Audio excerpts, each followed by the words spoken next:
de alabastro com perfume e se colocou atrás de Jesus a seus pés. Chorando, começou a molhar-lhe os pés com suas lágrimas. Depois os enxugou com seus cabelos, beijou-os e os ungiu com o perfume. Ao ver isso, o fariseu que o havia convidado disse a si mesmo: se este homem fosse um profeta, saberia quem nele está tocando e que tipo de mulher ela é, uma pecadora. Então lhe disse Jesus: Simão, tenho algo a dizer. Disse ele: 2 homens deviam a certo credor. Um lhe devia 500 denários e o outro 50. Nenhum dos dois tinha com que lhe pagar. Por isso perdoou a dívida a ambos. Qual deles o amará mais? Simão respondeu: suponho que aquele a quem foi perdoada a dívida maior. Você julgou bem, disse Jesus. Em seguida, virou-se para a mulher e disse a Simão: veja, mulher, entrei em sua casa, mas você não me deu água para lavar os pés. Ela, porém, molhou os meus pés com suas lágrimas e os enxugou com os seus cabelos. Você não me salvou com um beijo, mas esta mulher, desde que entrei aqui, não parou de beijar os meus pés. Você não ungiu a minha cabeça com óleo, mas ela derramou perfume nos meus pés. Portanto, eu lhe digo: os muitos pecados dela lhe foram perdoados, pois ela amou muito. Mas aquele a quem pouco foi perdoado, pouco ama. Então Jesus disse a ela: seus pecados estão perdoados. Os outros convidados começaram a perguntar: quem é este que perdoa pecados? Jesus disse à mulher: sua fé a salvou. Vá em paz. Diante do quadro, a gente faz a pergunta: por que será que muitos crentes fazem tão pouco quanto para o Senhor e ainda conseguem acreditar que estão fazendo muito? O que faz com que os outros cristãos se dediquem tanto a ponto de sacrificarem suas vidas, seus sonhos, suas vontades e ainda assim entenderem que estão fazendo tão pouco? É bom frisar que, embora sejamos tentados a polemizar sobre o que seria trabalhar para o Senhor, servir a Deus é abrir mão dos interesses particulares e em prol dos interesses de Deus revelados nas Escrituras. Não é ser crente, é ser servo, é ser. E aí a gente tem que se perguntar: a alma do Senhor é algo apaixonante? Se a alma do Senhor é algo apaixonante, por que é que muitos a fazem, quando fazem, sem o zelo e a obediência requeridos? Eu não sei se tem como se observar. Será que há ou não há crentes mais gratos a Deus do que outros? Por quê? Se todos amam a Deus, o que faz com que uns se devotem mais do que os outros? Fica a pergunta. Almoçando com um dos fariseus, Jesus é abordado por uma mulher de conduta duvidosa, interrompendo a refeição e o bate-papo na casa do seu anfitrião. Enquanto a mulher chora aos pés de Jesus, beijando-os, o fariseu, consigo mesmo, critica a postura de Jesus por achar inconveniente um homem como Jesus aceitar honras de uma mulher daquele tipo. Cristo então perdoa a mulher arrependida e polemiza com o religioso arrogante. Através de uma narrativa, Jesus apazigua a consciência culpada dela e provoca a consciência do religioso que se achava inculpado. E aí a gente pode se perguntar, diante dessa situação, algo que às vezes a gente não se dá conta. Às vezes nós olhamos para uma determinada pessoa e, como ela comete um pecado que aos nossos olhos são gritantes, às vezes nós não observamos que nossos pecados para Deus também são gritantes. Obrigado. Talvez alguém diga: ah, pastor, o pastor quer dizer então que não há pecado, pecadinho, pecadão? Sim e não. Sim, por quê? Adulterar com os olhos é diferente de adulterar com conjunção carnal. Então há diferença sim. Mas não por quê? Porque diante do Deus perfeito, qualquer falha é falha. E isso deveria ajudar a todos nós sermos mais humildes diante do favor divino. E deveria nos ajudar também a sermos mais perdoadores diante das falhas dos outros. Só que como nós nos achamos bons, nos sentimos às vezes no direito de dizer quem é mau, e esse é o problema. Ou você acha, quando você fala assim, ah, pastor, você acha que você não está se achando bom quando faz isso? Quando você fala assim, ah, o fulano que faz, não, pense em qualquer coisa aí. Você acha que você não está se sentindo bom por desqualificá-lo? E é importante nós lembrarmos o seguinte, claro que há diferença, a Bíblia fala que quem odeia seu irmão é assassino. Uma coisa é eu ter bronca, do pastor Heraldo, outra coisa é eu pegar um revólver e dar um tiro na cabeça dele. A Bíblia fala que odiar é ser assassino. Mas há uma diferença entre o pecado de odiar e o pecado de matar. Entretanto, aos olhos de Deus, odiar o seu irmão já é algo grave e avessa. Por quê? Porque eu não matei por causa de uma série de coisas que eu parei para pensar. Bem, vou ficar com a consciência pesada, alguém vai ver, eu vou ser preso, a opinião pública vai se voltar contra mim. Ou seja, um monte de coisa faz com que eu não mate. Mas como ninguém está olhando no meu coração, odiar eu posso. Então, a Bíblia deixa claro que assim, olha, odiar o seu irmão é ser assassino. Mas ninguém viu. E não aconteceu. Só que aos olhos de Deus, pesou. E aí eu gostaria que a gente parasse para perguntar, será que existem culpados e justos dentro da igreja? Até porque quando eu me sinto em condições de acusar, parece que eu sou bom e alguém não. Não estou falando aqui que a gente não vai pela preocupação de disciplina. A preocupação de disciplina é o seguinte, todo mundo que riscar a parede com giz de cera vai ser disciplinado. A ideia é o quê? Para que ninguém risque, e caso alguém risque, passe por um tipo de desconforto para não fazer mais. A ideia é essa. Mas isso não quer dizer que a gente não entende que uma hora ou outra alguém vai ser tentado a escrever. É igual criança quando vê uma parede branquinha, né? É uma tentação terrível. Você sabe que assim que você demole, ela vai fazer. Mas você precisa agir de uma determinada forma para ela perceber que é o seguinte, fazer isso aqui dá ruim. É importante isso acontecer. Então a disciplina na igreja não é porque existe gente que é perfeita e gente que vacila. A disciplina na igreja é como aquela cutucada para alertar. É mais ou menos isso. Então a disciplina na igreja, ela existe para quê? Para ajudar a gente a não dirigir pelo acostamento, para ajudar a gente a andar, respeitando a faixa amarela. A disciplina na igreja, ela existe para isso. Mas a mesma pessoa que aplica a disciplina pode vacilar. Por isso a importância da misericórdia. Mas onde não há misericórdia, precisamos usar máscaras.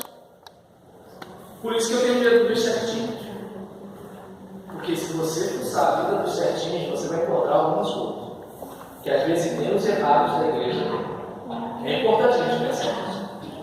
E aí, mas como a gente se esconde? A gente se esconde ressaltando o defeito dos outros. Só que a proposta aqui é que a gente possa não cometer os pecados daquela mulher, mas que a gente se livre do orgulho espiritual daquele homem. E isso é importante para nós. Aí, a que se deve essa mentalidade espiritual discriminadora e acusadora se todos pecaram? Ontem eu e Gisele estávamos lendo um artigo de um pastor que ele separou de uma esposa, que era pastor também na mesma igreja, e eles tinham 35 anos de casados. E ele estava num programa de um político evangélico, um determinado canal, e aí eu estava assistindo, e aí eu achei estranho, eu falei assim, não, a esposa dele era loura, mas não tinha aquela quantidade de colágeno na pele, eu estava reparando, eu olhei para ele assim, estava meio investigado perto da menina, eu falei, tem alguma coisa aí. E aí, isso, né, eu falei, Gisele, procura aí, esposa do pastor fulano de tal, tá? Fui eu. Aí nisso ela fez o levantamento para mim, aí eu percebi, né, qual era a situação e tal. E aí nisso tinha uma matéria lá e teve gente sentando a piada no cara, até que alguém falou assim, olha gente, é importante que todo mundo aqui, que é muito bom, vocês que são perfeitos, cuidado, para não chegar o dia de vocês.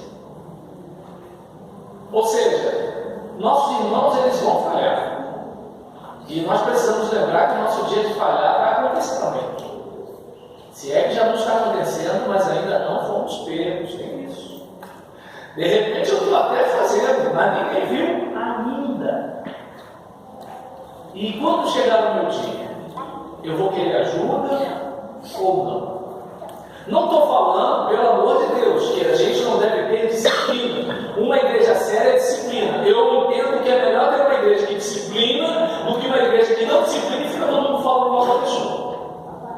Eu prefiro uma igreja que disciplina, mas abraça a pessoa. Em vez da igreja que não disciplina e fica, está sabendo, fulano? Você viu a Júlia? A Júlia, com aquela cara de quietinha que ela tem, você não sabe o que a Júlia fez. Conta, menina, aí começa. Tá dando para entender? Então, é importante que a gente lembre disso. Há pessoas mais pecadoras que outras ou menos perdoadas do que outras. Aos olhos de Deus, há pecado, pecadinho, pecadão? Aos nossos olhos, claro que há, obviamente. E aí, se a gente for pensar no versículo 47, né, a gente olha aqui, portanto eu lhe digo que muitos pecados dela lhe foram perdoados, pois ela amou muito, mas aquele a quem pouco foi perdoado, pouco ama. Aí eu gostaria que você parasse para pensar comigo, né, a diferença de gratidão se deve ao tamanho do pecado, do perdão ou da consciência do que Deus fez. Porque talvez alguém pense assim, então peraí, quem foi muito perdoado ama mais. Então, poxa, se eu não batia na minha mãe, se eu não bebia cachaça, se eu não jogava no bicho, se eu não tinha gato de televisão, se eu não tinha gato de internet, se eu não tinha gato de água, se eu não tinha gato de luz, se eu não tinha esse monte de gato, né? Então, se minha vida era perfeita, eu era dizimista, eu era ofertante, não ofertante dos R$2 da nota grande, mas ofertante das outras notas. E é isso, eu era dizimista, eu era ofertante, eu frequentava os cultos, eu estava na escola bíblica, eu era uma pessoa 100%. Então, peraí, digamos, eu não vou amar mais porque tinha menos coisa para nos perdoar. A questão não é essa, a questão é a consciência. A questão é a consciência. Por exemplo, eu não peguei o meu carro e passei por um monte de manifestantes atropelando todo mundo. Mas eu preciso lembrar que, como eu sou de barro, um dia eu posso chutar a barraca, ter um dia de fúria e fazer uma besteira. Eu não estou dizendo que quem faz isso não tem que ser punido. Tem. Mas a gente precisa parar para pensar o seguinte: que tal a gente sempre se colocar no lugar da pessoa? É muito fácil todo mundo chegar e falar assim: mas esses políticos ali roubaram isso, roubaram aquilo outro. Tá, e eu roubei a caneta lá no escritório do trabalho. Não, não foi roubado. Eu não tenho muito. Opa! Entendeu? Eu já imprimi estudo bíblico na impressora matricial da empresa que eu trabalhei. Irmãos, eu estava achando a tinta da empresa que eu trabalhava. Eu estava gastando energia da empresa que eu trabalhava. Mas a minha igreja é pobrezinha. Problema da minha igreja. Eu preciso lembrar disso na hora de falar dos outros. Eu preciso lembrar que muitas vezes a gente, tenta dar um banho ou dar um balão em alguém em algumas situações. Falei hoje lá na classe, o camarada que vende o carro dele está estragado, ele escreve perfeito estado, ele leva para o garoto lá, dá uma polida, aí o carro fica brilhando, passa o frente básico no pneu, o carro está maravilhoso aqui, pela caixa. Vai ver o miolo. Vai ver o miolo. Então, são A gente às vezes está na casa de Deus. Somos crentes em Jesus. Mas a gente precisa ter consciência de que, mesmo que a gente não beba cachaça, mesmo que a gente não fume cigarro,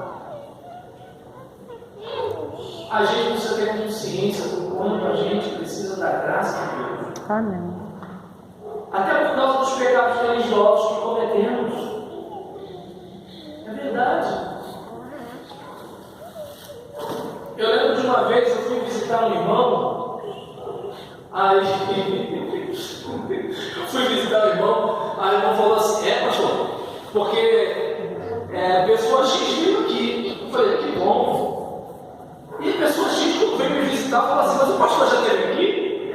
Eu ficava comigo, aí nisso, aí eu falei, não. E aí a pessoa X falou assim, mas o pastor tinha que vir. E eu pensei, cara, eu falei, meu Deus, o homem foi visitar, ele foi me arrumar problema. Ele foi para lá para oferecer um ombro para o outro, ou foi lá para fazer a caveira do outro. Deu para entender? Todo mundo crente, então. Agora eu pergunto, o que eu ganho com isso? Não é para jogo fazer igual alguns fazem comigo? Tem irmãos, tem rapaz, eu vou fazer, deixa a gente ficar do bem. Pastor, aí tá ligado. Olha só, tem como o pastor de repente dar uma acompanhada, visitar fulano de tal? Eu nem pergunto o que é, até porque a pessoa não tem que me contar a vida dos outros. Mas o que acontece? Já é aquela dica do tipo, olha, porque tem várias pessoas em várias situações. Né? E aí isso, poxa, legal, obrigado. Aí você vai lá, bate um papo com a pessoa e tudo e tal. Ninguém entra no negócio que disse que fulano disse que não sei bem. Por quê? Porque isso não tem necessidade, isso não abençoa. E aí, em relação a essa situação aqui, que eu e você possamos ter isso em mente, né? O que acontece é que assim, essa mulher, numa perspectiva humana, ela cometeu mais pecado do que esse homem. Esse homem, com certeza, ele tinha uma vida muito mais correta do que a dela. Ninguém discute isso. Mas, em compensação, a capacidade dela de se humilhar diante da graça de Deus, admitindo que ela era pecadora, era muito maior. Aí talvez alguém diga, como assim? Então eu tenho que estar lá no mundão largado para me arrepender mais? É porque a gente tem uma ideia de que receber a salvação, aceitar Jesus, tem a ver com o quê? Eu era um bêbado e vivia drogado. A gente às vezes acha que assim, as pessoas elas passaram por isso, elas precisavam de Jesus. Eu que cresci na igreja, eu não tenho nada para mudar. Gente, eu cresci na igreja, almoçando com um dos meus irmãos. Eu cresci na igreja, discutindo o preço do vestido da esposa do pastor. Eu cresci na igreja, dizendo que as pessoas que me chamavam para um jovem, elas eram desocupadas, por isso que elas tinham tempo para um jovem, mas eu era muito ocupado, não podia ir. E quem disse que eu não tinha coisa para consertar na minha vida? Só porque eu nasci num lar cristão? Gente, todo mundo precisa. Quando Jesus vai lavar os pés dos discípulos, Pedro fala assim para ele: não, Senhor, o Senhor não vai lavar o meu pé. E aí Jesus fala para ele: se eu não lavar o seu pé, você não tem parte comigo. E aí Jesus fala, e Pedro fala o quê? Não, então lava tudo, eu quero tomar banho. E aí Jesus fala para ele: você não precisa de tudo, só os pés. Por quê? Porque é na caminhada, irmãos, a gente vai sujando os pés. O sistema.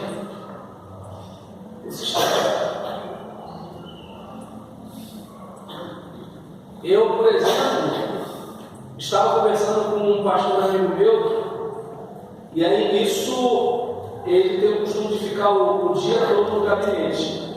Uma igreja que tem bastante membros, tem várias salas, tem igrejas aqui em São João de Meriti, que está o gabinete pastoral aqui, está o gabinete dos líderes, tudo e tal, tem a movimentação, secretária, gente, aquele negócio todinho, beleza.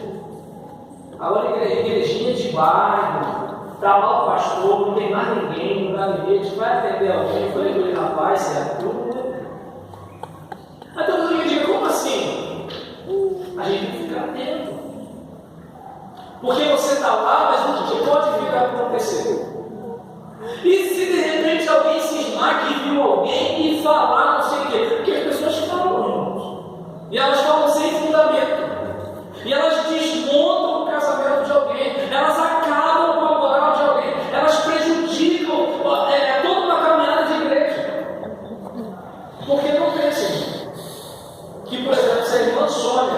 fala do pastor Oberlan com a vizinha ali fora, não pense que ele está prejudicando a imagem só do pastor Oberlan. Está prejudicando a imagem do pastor Oberlan, está prejudicando a imagem dela, porque a pessoa vai falar assim, se ela fala do pastor dela, imagina de mim. Aí o que acontece? Está prejudicando a imagem dela, está prejudicando a imagem da igreja. Porque quando uma pessoa for convidar aquela pessoa, você vai falar assim, e fulano, vai naquela igreja, tem uma irmã, uma vizinha, uma colega que é de lá, e ela falou que rola isso lá. Olha quanto prejuízo existe por causa de um comentário. Aí eu digo, a gente que nasceu no Evangelho, a gente não precisa ser tratado. É só o cara da cachaça. Não vamos esquecer, irmãos, quem crucificou Jesus foram os religiosos. A Bíblia fala que enganoso e perverso é o coração do homem. Quem o conhecerá?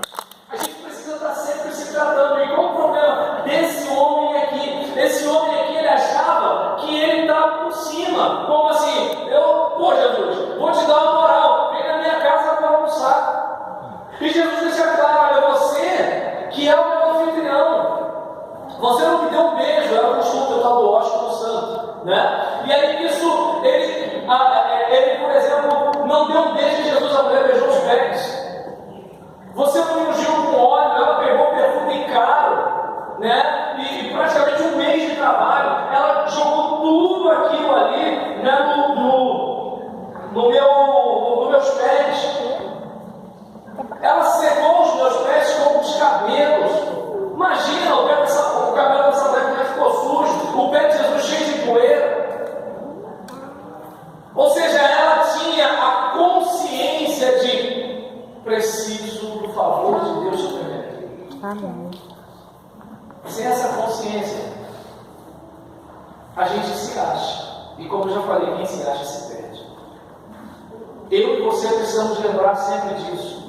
Nunca seremos perfeitos aos olhos de Deus. Já que não somos perfeitos aos olhos de Deus, lembremos disso quando nós analisarmos a vida cristã dos nossos irmãos. A irmã Bernardina não pode mentir, mas eu também não posso. Então o tempo que eu gasto dizendo que ela mente, que tal eu parar de mentir? Entende? A irmã Maria da Penha, ela não pode falar mal das pessoas, mas eu também não posso. Que tal o tempo que eu gasto falando dela, eu parar de falar mal dos outros? Que tal eu sempre lembrar o seguinte, eu preciso me consagrar mais, eu preciso me dedicar mais a Deus, eu preciso. E não é aquela coisa, não estou gostando como que a igreja está tomando, meu Deus do céu, eu sou servo, não tenho vontade, eu faço a vontade de Deus, eu busco agradar a Deus. Outro dia eu estava pensando nisso. Né? Então, por exemplo, tem gente que não gosta que eu fale uma coisa, tem gente que não gosta que eu fale outra coisa, tem gente que não gosta que eu faça um negócio, tem gente que não gosta de blá. Eu pensei assim, por que essas pessoas não se perguntam? O que elas fazem que me faz sofrer? Por que elas não se perguntam as coisas que elas fazem que eu não gosto? Por que a gente não tenta se colocar no lugar do outro e tentar consertar a vida da gente? Por quê? Por que em vez de eu querer que minha mãe seja melhor, por que eu melhoro com o filho? Por que em vez de querer que os meus filhos sejam melhores, por que eu melhoro com o meu pai? Por quê? Por que em vez de eu ficar acusando a mulher que é uma pecadora, por que eu não penso o seguinte, caramba, ela fez mais do que eu, ela fez melhor do que eu, ela reconheceu suas falhas mais do que eu, ela tem mais virtudes do que eu? Paul Tournier, psiquiatra suíço, no seu livro Culpa e Graça, ele diz o seguinte: o que é comum ao homem respeitável e ao boêmio é a sua condição humana, a miséria, o sofrimento, a escravidão de sua condição humana, de seu ser.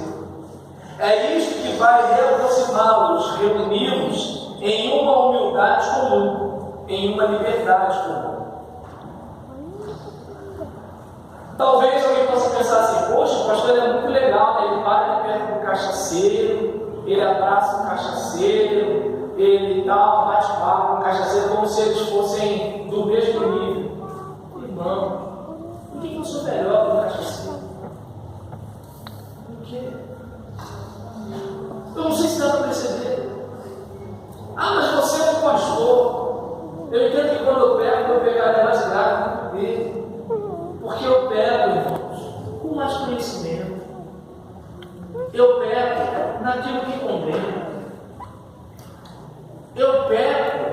Espírito Santo na minha vida. Dá para perceber que o pecado do crente, para mim, ele é mais grave do que o pecado ruim. Por quê? Porque ele tem uma informação direta de que o seguinte: não é para fazer.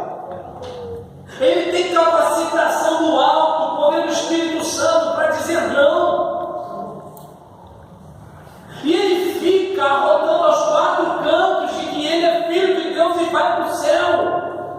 Ele fala que as outras pessoas não vão para o céu porque não aceitaram Jesus que ela aceitou. Gente, exige-se de alguém assim, se não que melhore, que pelo menos reconheça: preciso melhorar, pelo menos.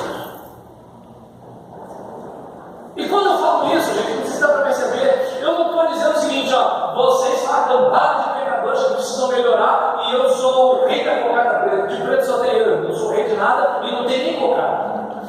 O que está em questão aqui é o seguinte: eu estou na mesma condição que você. Eu só não sei se você reconhece que está na mesma condição. É da condição humana, pecar. Vamos pegar o casal de namorado crente. Os hormônios que eles têm é igual ao casal de namorado ímpio. O hormônio não se converte não sei quem sabe disso. E a gente tem que se cuidar. A gente tem que tomar conta.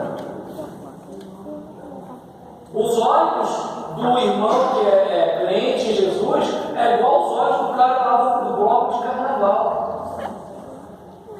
Mas o homem crente precisa se cuidar. A irmã crente, ela quer ter o seu corpo apreciado como uma mulher límpia. Ela não quer ser o triunfo da vida velha, ela não quer isso.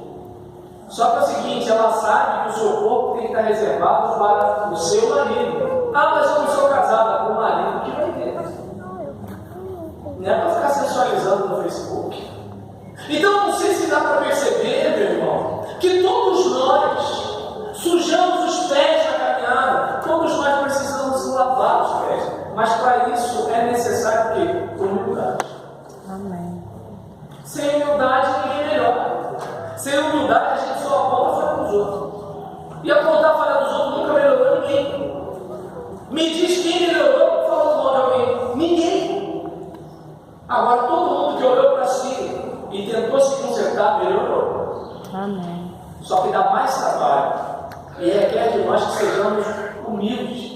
E ser humilde não é uma característica simples, porque nós herdamos a arrogância de Adão. Lembra? Se você comer do fruto, você vai ser parecido com Deus. E aí o ser humano começou. Agora, quando a gente vai caminhando com Cristo, lembra? Quando Satanás começa a tentar Jesus, Jesus não fala para ele: olha, eu sou fulano, não. Jesus vai respondendo com a palavra. Com a palavra. Com a palavra, isso é humildade. Jesus passa 30 anos se preparando para 3 de ministério. A gente se prepara 3 para 30 anos de ministério. Jesus passa 30 anos aí. Ele, por exemplo, depois dos 30 anos, cuidou da mãe, ofereceu sustento, foi para o ministério. E depois que vai para a cruz, ainda fala para João: olha, essa aí é sua mãe. Ou seja, cuida dela. Eu estou indo embora, mas ela não pode ficar desamparada. Então você vê, por exemplo, Jesus que se preocupa com a família. Quando ele é mais novo, diz a Bíblia que ele era sujeito à autoridade dos seus pais. Aí às vezes a mulher que está na igreja não respeita pai e mãe. Mas não consegue perceber que precisa mudar. Por quê? Porque não bebe cachaça. Porque não escuta danada sua eu. Às vezes escuta, mas não admite. E aí o que acontece? Quantas vezes a pessoa ela não para pensar que assim: olha, eu preciso ser tratado, eu preciso ser cuidado, eu preciso que Deus me ajude, eu preciso. Sabe por quê, irmão? Se você piora e não se trata, você piora a igreja. Se você melhora como crente, você melhora a igreja. Se você se consagrar mais, você melhora a igreja. Se você deixa de se consagrar, você piora a igreja.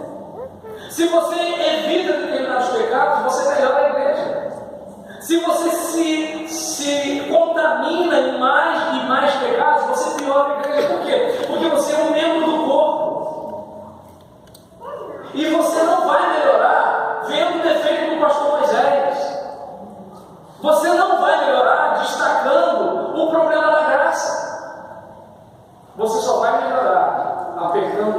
parafusos, colocando óleo nas suas engrenagens, fazendo uma faxina no seu coração. Amém. E se você melhorar nisso, sua igreja melhora. Amém. E então, a gente observa que nós, enquanto seres humanos, temos uma incrível capacidade para a acusação do outro e para a autodefesa com a mesma intensidade. Fulano, mas você está falando da Gabriela, mas você também fez isso. Não, quando eu fiz, deixa eu explicar. Mas você falou, né, que a Vilma chegou atrasada, mas você também chegou atrasada. Não, quando eu atrasei, deixa eu explicar. Não, você falou que a Helena tem pouca paciência, que a Helena é pavio curto, e eu vi você se estourando ali naquele dia com o pastor Geraldo. Peraí, Fulano, deixa eu explicar. Ou seja, quando sou eu tenho toda uma argumentação. Quando é o outro, não. Todos nós temos nossa lista particular de coisas que se pode ou não fazer, e que nem sempre a gente concorda. Quando alguém, mesmo sem saber, fere algum item da nossa lista invisível e não se enquadra em nosso formato de certo e de errado, buscamos apoio para o nosso ponto de vista e acusamos o pecador. Está vendo lá, fulano? Fulano fez isso, Beltrano fez aquilo. Às vezes nem pecado é, mas eu acho que é. E agora? Esse é o caso. Né? Então, é importante eu e você perceber o seguinte: a nossa lista não quer dizer necessariamente que ela é verdadeira. Às vezes a gente aprendeu que era assim, mas não era. Como eu disse, irmãos, eu cresci entendendo que ir no cinema era pecado. Eu cresci entendendo que não andar de calça comprida, não ficar dentro de calça comprida, não dormir de calça comprida era pecado. Eu entendi que jogar bola era pecado. A tendência é o quê? É reproduzir isso. Por exemplo, a gente hoje tem coreografia na igreja. Na minha infância e adolescência, isso era inimaginável. Por quê? Porque a dança lembrava o quê? Outros pais. Então, lembrava outra coisa. Então, vocês vão perceber que muita coisa que a gente acha certo e errado tem a ver com a nossa formação e não necessariamente com o que a Bíblia diz. Às vezes a gente tem uma culpa que não é uma culpa verdadeira. Certamente uma dona foi expulsar o demônio, também falou assim: eu não vou sair porque você está de calça comprida. Aí alguém vai dizer: ué, o demônio ele concordava com a igreja na época? Não, mas ele se aproveitou que aquilo ali traria uma culpa. E ele usou aquilo ali para malabarismo, para a pessoa ficar, tremendo na base. Hoje parece engraçado, mas na época não era. Eu não sei se dá para perceber que às vezes nós estamos culpando pessoas de coisas que são bobeiras, e às vezes a gente está cometendo um pecado mais grave. É como, por exemplo, se a gente pensar na nossa realidade. Quando nosso filho nascer, eu vou estar com 43 anos. A Gisele vai estar com quase 40. E aí o que acontece? Quando ele estiver com 30 anos, a Gisele vai estar com os seus 70, mais ou menos. Ou 69 e cerveja, uma coisa assim. E o que acontece? Digamos que a Gisele ande de mão dada com ele na rua, ou ande abraçada com ele na rua. Não anda abraçada. Mas digamos que ele mora em um outro estado, e as pessoas da igreja da Gisele não sabem o que é ter dele. E aí ele imagina o crente falando assim: mas que velha assim, ela só gosta de garotinho, não sei o que diz lá. Ela não está errada de andar abraçada com o filho. Mas aquela pessoa que se achava tão puritana está errada porque fez uma se não fez uma difamação. Dá para perceber que às vezes, quanto melhor a pessoa se acha, pior ela se torna. Por isso que eu tenho medo de parecer que eu sou muito bom. Porque é o caminho para o bom. É quando a gente começa a se achar que Já viu aquele diácono de experiência que depois que ele recebe a consagração de mãos, a imposição de mãos, como ele muda? Aquele seminarista que dá o sangue, que eu sou da época que existiu o seminarista da igreja. Deus do céu. Hoje não, hoje é diferente, mas na minha época de seminarista, o que acontece? Final de semana a igreja cismava que a gente tinha que ter alguma coisa para fazer na igreja. E o professor durante a semana cismava que a gente tinha que fazer os trabalhos. E aí, no meu caso, que era casado, cismava que eu tinha que cuidar alguma coisa em casa. E no trabalho, né, minha chefe cismava que eu tinha que trabalhar. Ou seja, todo mundo queria que eu fizesse alguma coisa. E aí, quando eu fui reclamar com o professor que dava toda semana um livro para ler, ele falou: ó, é isso aí, tranca-madeira. Fui reclamar com o outro: o que você faz das meia-noite às 5 da manhã? Eu durmo, começa a estudar agora. E aí era aquela correria, né, aquela coisa toda e tudo tal. E aí você está, né? Aí depois que você recebe a imposição de mãos, aí muda. Já começa a falar diferente. Aí o cara tem 20 anos, mas começa a chamar todo mundo de meu filho. Começa a achar que ele está numa degrau acima dos demais locais. Eu não sei se dá para perceber. Eu louvo a Deus porque, gente, eu recebo muito elogio. Claro, tem muita gente que fala mal de mim, né? Mas assim, eu recebo muito elogio. Mas eu prefiro sempre lembrar: eu sou o Robertano, filho da Dona Lourdes, eu sou humano. Amém. E quando eu esqueço do que ele é feito, primeira vez que eu vou falar dela hoje, aparece a Gisele na segunda, mas outra vez foi ela no garotinho. Aí, então, nesse caso, observa bem. Deus não se prende ao fazer, Deus não se detém nas expressões, Ele se detém no ser, em quem nós somos, nas nossas motivações. Com certeza, irmãos, o conselho fiscal vai ficar feliz se você trouxer R$100 todo. Imagina, 100 na quinta, o conselho fiscal já está dando glória a Deus. 100 na quinta, 100 domingo de manhã, 100 domingo de noite, está dando para entender? R$300 na semana, qual? 300 de uma semana, 600 na outra semana, aí isso 3, 6, 9, 12. 1.000 já só de oferta. Oh, aleluia! Só que é o seguinte: Deus está vendo se você está dando para aparecer.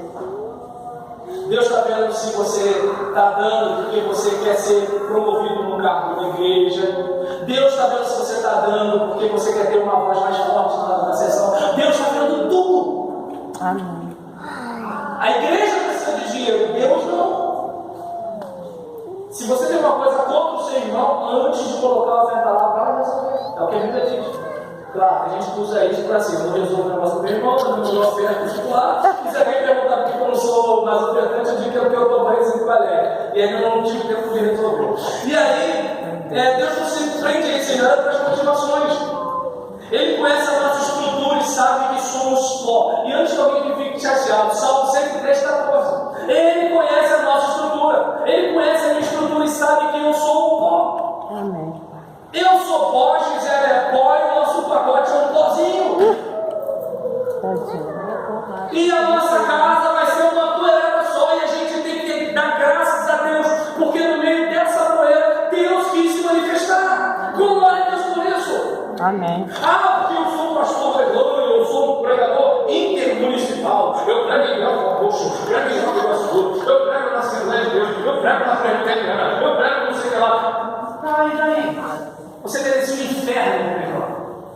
Amém. Você merecia um inferno. E Deus estendeu a mão para te salvar. Dê glória a Deus por isso, em vez de bancar o exibido. Amém. Por que eu estou falando do Roberto? Porque o Roberto precisa ouvir isso. Ele conhece a nossa estrutura e sabe que somos pó. Ele sabe que não somos justos em nós mesmos. Romanos 3,10 diz: como está escrito, não há nenhum justo, nenhum sequer. Então por que eu aponto o dedo? Porque eu já fui para a igreja e vi um camarada de cabelo grisalho levantar a mão para excluir uma jovem que engravidou. E depois ele largou a esposa com uma pessoa que dentro da igreja. Não estou aqui criticando ele, não estou acusando ele, eu só estou dizendo que é o seguinte: somos pó. Somos pó. amanhã eu posso estar sendo alvo da mesma acusação, que pode não ser caluniosa, pode ser verdade. Eu gosto que fale mal de mim, pode é mentira. Dói, mas é bom saber que precisa inventar mentira para falar de mim. Agora, quando fala mal de mim, verdade, eu penso assim, meu Deus, preciso melhorar. Talvez, não sei se a presidente do Diácono lembra, falando mais uma vez aqui, desculpa, pastor, não vou falar, né? Os diáconos um dia me chamaram, né, para eu conversar com você e com o pastor Geraldo, o pastor Paulo César, pelo tempo das mensagens. E aí, nisso, eu falei com eles, eu falei, gente, eu não posso falar isso com eles, porque eu demoro tempo. Eu não posso chegar e falar com eles assim, faz isso, faz aquilo. Claro que eu bati palma amistosamente com o pastor Geraldo e ele, por exemplo, aqui na igreja, a pessoa que prega em menos tempo. Eu sei que depois que a gente conversou, ele fez, mas assim, não foi uma chamada, porque eu entendi o seguinte, para eu chamar a atenção da criança que não escova os dentes, tem que escovar. Imagina se de repente uma das irmãs aqui chama a atenção do adolescente que está conversando no culto. E o adolescente chega e devolve e fala assim, cara, vocês conversam, porque eu vejo, já deve atrapalhar o mensagem. Não dá, não, para chamar a atenção tem que ter condições. E às vezes a gente se acha em condições de falar com os outros. Ele sabe que a nossa natureza está inclinada para o mal e que luta tenazmente contra a sua divina vontade, que é boa, agradável e perfeita. Qualquer homem, do traficante ao bom marido, precisa obedecer ao imperativo de Atos 3:19 para ter a vida eterna. Toda mulher, desde a prostituta até a religiosa, só terão a vida eterna após transpor essa fronteira. Toda criança, todo adolescente, todo jovem, todo adulto, todo velho, são de igual modo pecadores, por isso precisam de salvação. Crê no Senhor Jesus Cristo. Infelizmente, na igreja somos tentados a pensar que somos mais puros que alguns outros. Quantas vezes, irmãos, a gente escuta discurso de gente que se acha? Surge então a pergunta: o que é ser puro e quem é puro? Não existe nobreza e galera aos olhos de Deus, irmãos. Uma vez eu falei isso aqui. Pelo menos enquanto eu for pastor aqui, não vai ter prateleira de cima. Todo mundo é igual. Amém. Todo mundo é igual. Claro que você tentar, poxa, imagina, se o dízimo da Cristiane é 5.000, né? E o dízimo da Alessandra é R$200, claro que eu vou ser tentado a tratar a Cristiane melhor. Mas não posso. Não posso. Porque a Cristiane precisa observar que o pastor Roberlan não é pastor da conta bancária dela, é pastor dela. E que se for preciso falar uma coisa que ela não vai gostar, ele vai falar. É importante isso. Tudo bem que de repente o Vitor toca muito, né? E a Ana Paula não toca nada. Mas se o Vitor é tão vaidoso a ponto de achar que a igreja precisa de mim porque eu toco muito, que louvor ele está oferecendo a Deus, Jesus? Não, vou tratar os dois da mesma forma. Ou alguém é melhor do que alguém no reino de Deus? Claro, obviamente a gente, infelizmente, nem sempre consegue ser assim imparcial em todas as coisas, só em mim. Mas a gente tem que tentar. E a gente tem que perseguir. Amém. As pessoas se esquecem de Jesus veio chamar pecadores ao arrependimento. Pecadores como Maria Madalena, como Simão Pedro, como Tomé, como Saulo de Tarso. Gente assim, consciente das suas limitações, dá muito mais fruto e consegue ter mais misericórdia, pois não confiaram em sua carne, já que sabem de suas imperfeições. Quer ver uma coisa interessante? Jesus está lá, sentado no poço, e vem a mulher samaritana. Eu não sei quantos lembram disso. Os discípulos de Jesus vão à cidade, né? Porque eles precisavam de comer. A mulher samaritana vem conversar com Jesus, João 4. Aí você percebe o seguinte: olha como é que são as coisas. Os discípulos estão anos com Jesus. A mulher estava horas com Jesus. Os discípulos vão à cidade e trazem comida. A mulher vai à cidade e traz a cidade. Observe bem. Ela vai, quando ela volta um monte de gente. Porque ela fala: olha, alguém transformou a minha vida. Os discípulos estavam bem bom e trouxeram sua comida. Não que a comida não fosse boa. Mas é importante a gente parar para pensar o seguinte: até que ponto eu estou preocupado com o crescimento do reino, com o discipulado de pessoas, com a transformação de vidas, ou com panelas? E como eu falei numa igreja semana passada, o problema não é a igreja ter panelas. O problema é a panela ter panela. O problema é a panela ter. A gente sabe que todo mundo tem suas atividades. Como, por exemplo, a gente sabe que Graça, Leste e Estela, elas têm uma coisa em comum. Né? Claro que a Estela e a Graça ficam diferentes quando estão do lado do marido. Mas assim, elas quatro, se você ver elas quatro, a panela formada. Mas quem quiser entrar nessa panela é bem-vindo, elas vão fechar. Amém. É isso que eu estou querendo dizer. O problema não é você ter uma certa habilidade. O problema é cada uma gente no relacionamento. Então a gente observa que Jesus ele recebe esse pessoal e esse pessoal dá fruto. E quem manda Jesus para a cruz? Os certinhos. Os certinhos é que trazem fruto. Os que não têm defeitos. Os indefeitíveis. Esses é que trazem problema. Porque com a sua metralhadora eles apontam todos os erros. Eles apontam todos os errados. Mas não se conseguem para melhorar a sua vida. Então peço que vocês se coloquem de pé. O versículo 41 e 42 diz o seguinte: 2 homens deviam a certo credor. Um lhe devia 500 denários e o outro 50. Nenhum dos dois tinha com que lhe pagar. Por isso perdoou a dívida a ambos. Qual deles o amará mais? Eu gostaria que você parasse para pensar sobre isso. É assim, Deus perdoou você. Se você acha que você vacilou menos do que os outros, é contigo mesmo. Agora, se você acha que tem algo na sua vida para ser trabalhado por Deus, glória a Deus. Amém. Porque a mensagem te deu de ti. Amém, Jesus. Pai, eu peço que em nome de Jesus, Tu nos ajudes a reconhecer nossas limitações. São tantas, Pai, mas muitas vezes não vemos. Às vezes até vemos, mas não com a mesma intensidade e velocidade que vemos as falhas dos outros. Verdade, Senhor. Mas ao ver as falhas dos outros, não me ajuda. Não me ajuda. O que me ajuda é ver as minhas falhas. Então eu peço a tua ajuda para que eu consiga olhar mais para mim e consertar mais. Senhor, que cada um de nós aqui que deseja uma igreja melhor, que decida melhorar como membro, como pessoa, que cada um aqui decida se consagrar mais e pecar menos. E que possamos lembrar que mesmo nos consagrando mais e pecando menos, ainda seremos imperfeitos, porque o teu padrão é perfeição e somos apenas barro e sopro. Ajuda a gente e que haja, Deus, menos máscara e mais misericórdia. Amém.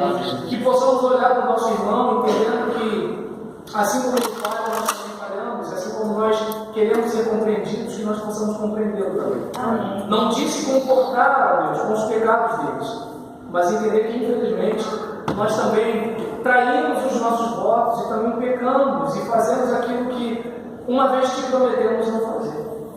Tem misericórdia de nós. É a tua ajuda que eu peço para a tua glória, em nome de Jesus. Amém? Amém. Fala para o teu time, um bom dia, gente boa.